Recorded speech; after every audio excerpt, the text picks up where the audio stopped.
When I first married Daniel, I knew life would change in ways both small and big. I had been living alone for years, building my own rhythm and enjoying the peace that came with it.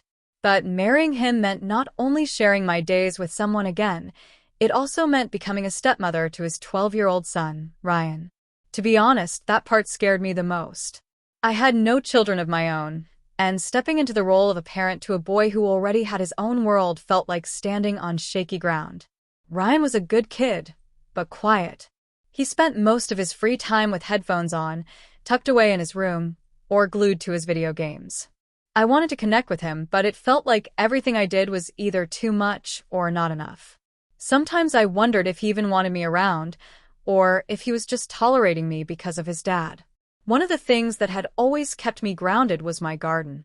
Back when I lived alone, I had spent countless afternoons digging in the soil, planting vegetables and nurturing flowers. There was something healing about watching seeds turn into plants, then into food that could nourish not just the body but also the soul. When I moved in with Daniel and Ryan, the backyard was overgrown and neglected.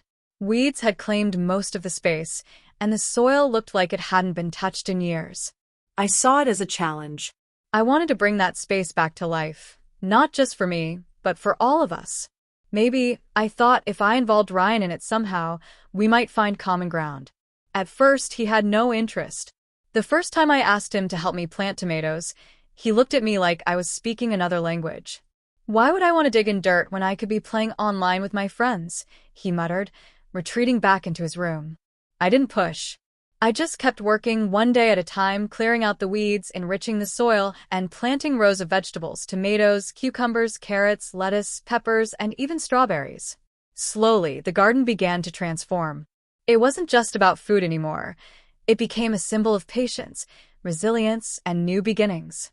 One Saturday morning in early summer, while Daniel was out running errands, I carried a basket into the garden to harvest some of the first vegetables.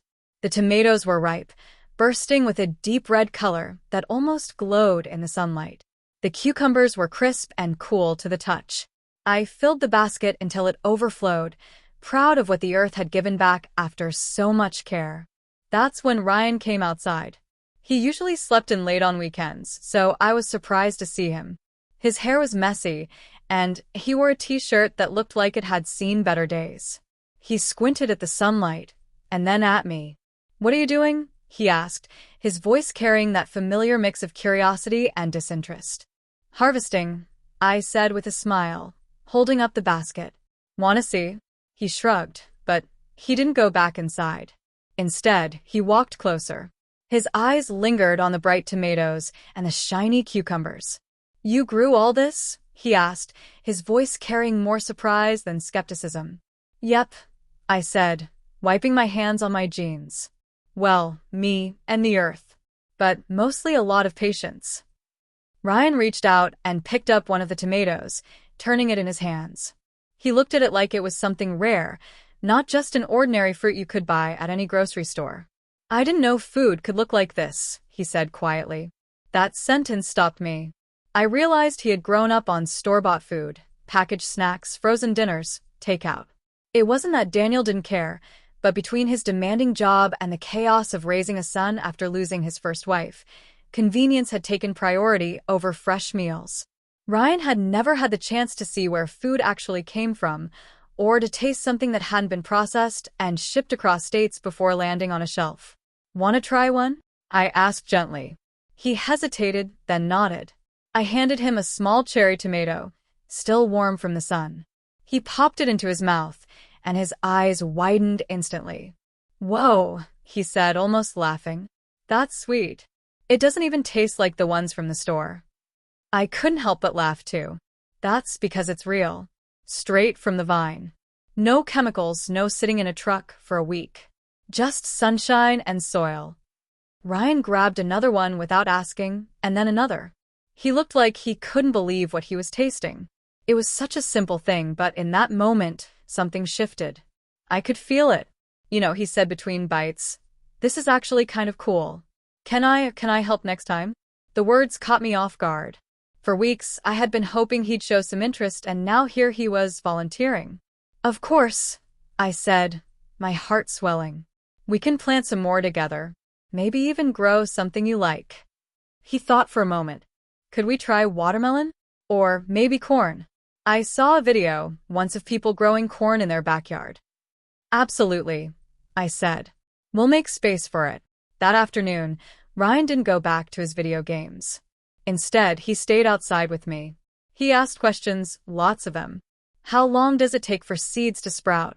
Why do some plants need more sun than others? How do you know when something is ready to pick? His curiosity was endless, and for the first time since I had met him, I saw a side of him that was wide-eyed and open, unguarded. When Daniel came home later, Ryan rushed to him before he even set down the groceries. Dad. You have to try this tomato. It's from the garden. It's like the best thing ever. Daniel raised his eyebrows in surprise, but took one. After a bite, he nodded approvingly. Wow. You're right. This is incredible. Ryan beamed, and then, to my amazement, he added, I helped pick it. I stood there, speechless.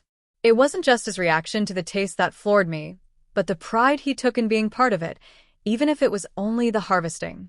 For a boy who often seemed disconnected and distant, that spark of ownership was everything. That was the beginning of something unexpected, something that would not only bring us closer, but would also change the rhythm of our home in ways I never saw coming.